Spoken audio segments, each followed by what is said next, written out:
2023-এর পঞ্চায়েত নির্বাচন জুলাই মাসে পেরিয়ে যাওয়ার পর 2024-এর আজ এপ্রিলে দাঁড়িয়ে এই গত 10 মাসের মধ্যে যে ন্যূনতম পরিষেবা একটা ড্রেনের দাবি, রাস্তা সংস্কারের দাবি, তা হয়নি। এমতো অবস্থায় মথুরাপুরের কৃষ্ণচন্দ্রপুর গ্রামের প্রাক্তন পঞ্চায়েত প্রধানের বিরুদ্ধে মামলা কলকাতা হাইকোর্টে। মামলা বঞ্চক বর্তমান পঞ্চায়েত প্রধানের। উন্নয়নমূলক একাধিক কাজে আর্থিক দুর্নীতি অভিযোগ প্রাক্তন পঞ্চায়েত প্রধানের বিরুদ্ধে এবং এই ঘটনায় এফআইআর না নেওয়ার অভিযোগ পুলিশের বিরুদ্ধে। পুলিশ কেন এফআইআর নিল না যদি অভিযোগ দায়ের হয়, এই প্রশ্ন উঠছে। পুলিশের ভূমিকা নিয়ে ক্ষোভ প্রকাশ বিচারপতি সেনগুপ্তের। অফিসার ইনচার্জকে মামলায় যুক্ত করার নির্দেশ দিয়েছেন বিচারপতি। মামলায় ইতিমধ্যেই প্রাক্তন পঞ্চায়েত প্রধানের বিরুদ্ধে আর্থিক তছরূপের অভিযোগ, এমনকি যখন এই অভিযোগ দায়ের হয়েছিল তখন থানায় এফআইআর নেয়নি, অবশেষে আদালতের দ্বারস্থ হয়েছেন অভিযোগকারীরা। এই মামলা দায়েরের প্রেক্ষিতে আইনজীবী কি বলছেন আগে দেখুন। তারিখে কৌশিকবাবু বহু জায়গায় প্রচেষ্টা করেও যখন দেখতে পান আর কি যে পুলিশের তরফ থেকে কিছু করা হচ্ছে না, উনি পুলিশ কর্তৃপক্ষকে রিকোয়েস্ট করেন আর কি যে আপনারা যদি সিসিটিভি দেখেন বা কৌশিকবাবু যে অটোওয়ালার কাছ থেকে ওখানে যিনি অটো চালকের সাথে কথা হয়েছিল বা যিনি ওখানকার লোকাল পাউরুটির ব্যবসায়ী আর কি, যারা দেখেছিল ছেলেটিকে শেষ যেদিনকে হারিয়ে যায় ছেলেটি সেদিনকে, তো তাদেরকে জিজ্ঞাসাবাদ করতে, কারণ তারা বলেছে যে তারা দেখতে পেয়েছে, তো তৎসত্ত্বেও কোনো কিছুই পুলিশ জানায় না।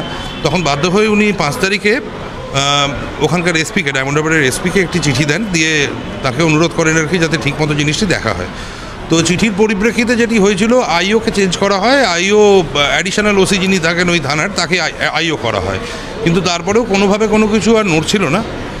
তো ইন দি মিন টাইম বাধ্য হয়ে উনি গত পরশু দিনকে কলকাতা হাইকোর্টের দ্বারস্থ হয়ে একখানি রিট পিটিশন দাখিল করেন যে পুলিশি নিষ্ক্রিয়তার ব্যাপারটি অ্যালেজ করে। আর কী জন্যে, যেখানে বলেছেন হচ্ছে যে আমার ছেলে হারিয়ে গেছে, প্রথমে গিয়ে পুলিশের কাছে যেটা বলেছে, সেখানে পুলিশ কীভাবে প্রথমে কিডন্যাপিংয়ের কেস করলো আর কি, তার মানে পুলিশ আগে থেকেই কিছু একটা জানতো, এটা ওনারও একটা সন্দেহ হচ্ছিল।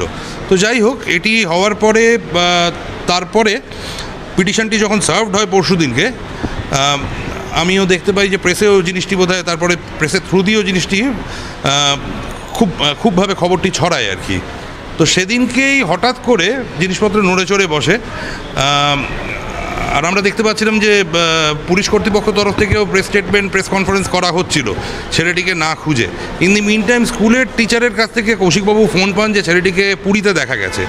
তো উনি চিন্তা করে দেখেন যে পুলিশ যা কাজ দেখাচ্ছে আর কি, এরপরে পুলিশকে বললে বাই দ্য টাইম হয়তো পুলিশ কর্তৃপক্ষ থেকে পুরী পৌঁছানো হবে আর কি, ততক্ষণে হয়তো ছেলে।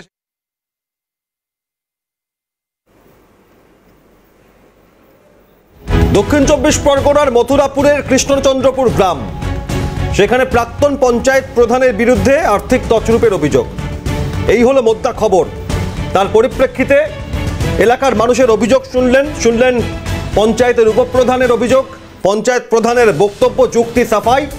কিন্তু আখেরে এখনো কারা এই টাকা বরাদ্দ হওয়ার পর তছরূপের সঙ্গে জড়িত, কেন কাজ হলো না, এই বিষয়ে যখন আদালতে মামলা দায়ের হয়েছে, মামলায় বিচারপতি রীতিমতো ভৎসনা করেছে পুলিশকে। এই মামলায় অ্যাটাচ করার কথা বলা হয়েছে, সংযুক্ত করার কথা বলা হয়েছে মথুরাপুরের কৃষ্ণচন্দ্রপুর গ্রামের প্রাক্তন পঞ্চায়েত প্রধানের বিরুদ্ধে। মামলা কলকাতা হাইকোর্ট। মামলা দায়ের আর্থিক তছরূপের অভিযোগে। রাস্তা সংস্কার, ড্রেন সংস্কার, যা একটা নির্দিষ্ট এলাকার চাহিদা থাকে মানুষের পরিষেবা পাওয়ার, সেই পরিষেবা না পেয়ে মানুষ দীর্ঘদিন ধরে দাবি জানানোর পর যখন জানা যায়, অভিযোগ ওঠে যে এই পরিষেবার জন্য টাকা বরাদ্দ হয়েছে কিন্তু সেই টাকা তছরূপ হয়েছে, তার পরিপ্রেক্ষিতে এই কৃষ্ণচন্দ্রপুর গ্রামের প্রাক্তন পঞ্চায়েত প্রধানের বিরুদ্ধে আর্থিক তছরূপের অভিযোগে মামলা দায়েরে আগামী 6ই মে মামলার পরবর্তী শুনানি আছে। কিন্তু তার আগে এলাকার মানুষের ক্ষোভের পারদ ক্রমশ চড়েছে।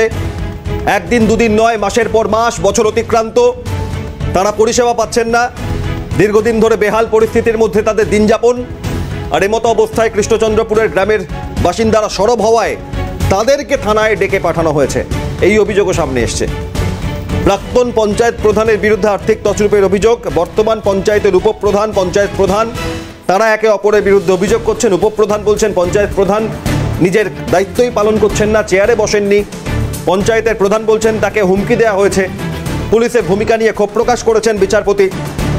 কৃষ্ণচন্দ্রপুরের এই ঘটনা বাংলার উত্তর থেকে দক্ষিণ বিভিন্ন প্রান্তে যেমন জনতার দরবারে আপনাদের সামনে আমরা তুলে ধরি বিভিন্ন ক্ষেত্রে বেহাল দশা পরিষেবার ক্ষেত্রে মানুষের ক্ষোভ, মানুষের দীর্ঘদিনের দাবি পূরণ না হওয়ায় আক্ষেপ।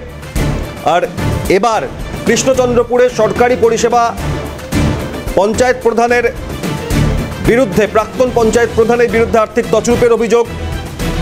আর যখন এলাকার মানুষ জানতে পারেন যে রাস্তা সংস্কার, ড্রেন করা, অন্যান্য পরিষেবার জন্য আর্থিক বরাদ্দ হয়েছে তবুও কাজ হয়নি, টাকা তছরূপ হয়েছে, তখন সরাসরি পুলিশের দ্বারস্থ হওয়ার পর পুলিশ এফআইআর না নেওয়ায় আদালতের দ্বারস্থ হয়েছেন এলাকার মানুষ। কলকাতা হাইকোর্টে মামলা গড়িয়েছে। আর এই মামলায় ঠিক কোথায় দাঁড়িয়ে রয়েছে পরিস্থিতি? মথুরাপুর, দক্ষিণ 24 পরগনার মথুরাপুর এলাকার কৃষ্ণচন্দ্রপুরের এই ঘটনা। আর আদালতের নির্দেশ, পুলিশ এফআইআর না নেওয়ায় থানার ওসিকে মামলায় অ্যাটাচ করতে হবে, সংযুক্ত করার নির্দেশ দেওয়া হয়েছে। পরবর্তী শুনানি রয়েছে 6ই মে। পরবর্তী শুনানিতে এই মামলায় বিচারপতিকে নির্দেশ দেন, সওয়াল জবাবে কি উঠে আসে, আমাদের নজর থাকবে সেদিকে।